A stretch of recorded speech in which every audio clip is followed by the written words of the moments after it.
મંત્રી હર્ષ સંઘવીએ વડોદરાના ગણેશ પંડાલોની લીધી મુલાકાત। ગણેશ ચતુર્થીના પાવન પર્વ નિમિત્તે ગુજરાતના ગૃહ રાજ્ય મંત્રી હર્ષ સંઘવીએ વડોદરા શહેરના વિવિધ ગણેશ પંડાલોની મુલાકાત લીધી હતી।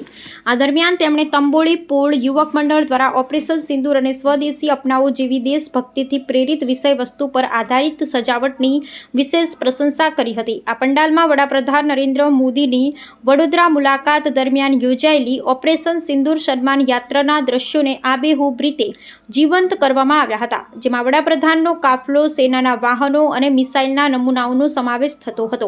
આ ઉપરાંત સ્વદેશી અપનાવવાના સંદેશ સાથે આયોજકોએ દેશભક્તિનો એક સશક્ત સંદેશ આપ્યો હતો। મંડળના યુવાનોએ લગભગ 2.5 મહિનાની મહેનતથી આ અનોખું સુશોભન તૈયાર કર્યું છે। હર્ષ સંઘવીએ આયોજકોના પ્રયાસોને બિરદાવતા કહ્યું કે આવા આયોજનો યુવા પેઢીમાં રાષ્ટ્રપ્રેમ અને સાંસ્કૃતિક મૂલ્યોનું સિંચન કરે છે। તેમણે વધુમાં જણાવ્યું કે રાજ્ય સરકાર દ્વારા શ્રેષ્ઠ વિષય વસ્તુ આધારિત ગણેશ પંડાલોને પ્રોત્સાહિત કરવા માટે 5 લાખ, 3 લાખ અને 1.5 લાખ રૂપિયાના પારિતોષિકની જાહેરાત કરવામાં આવી છે।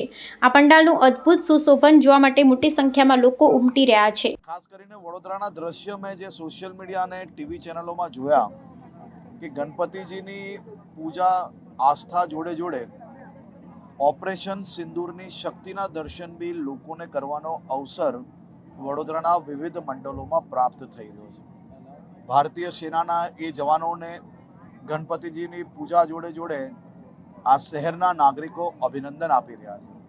સાથે સાથે સ્વદેશી અપનાવો એ થીમ પર બી અનેક જગ્યાઓ પર ગણપતિજીના પંડાલો સજાવવામાં આવ્યા છે। આ ખૂબ અદ્ભુત પ્રયાસો છે।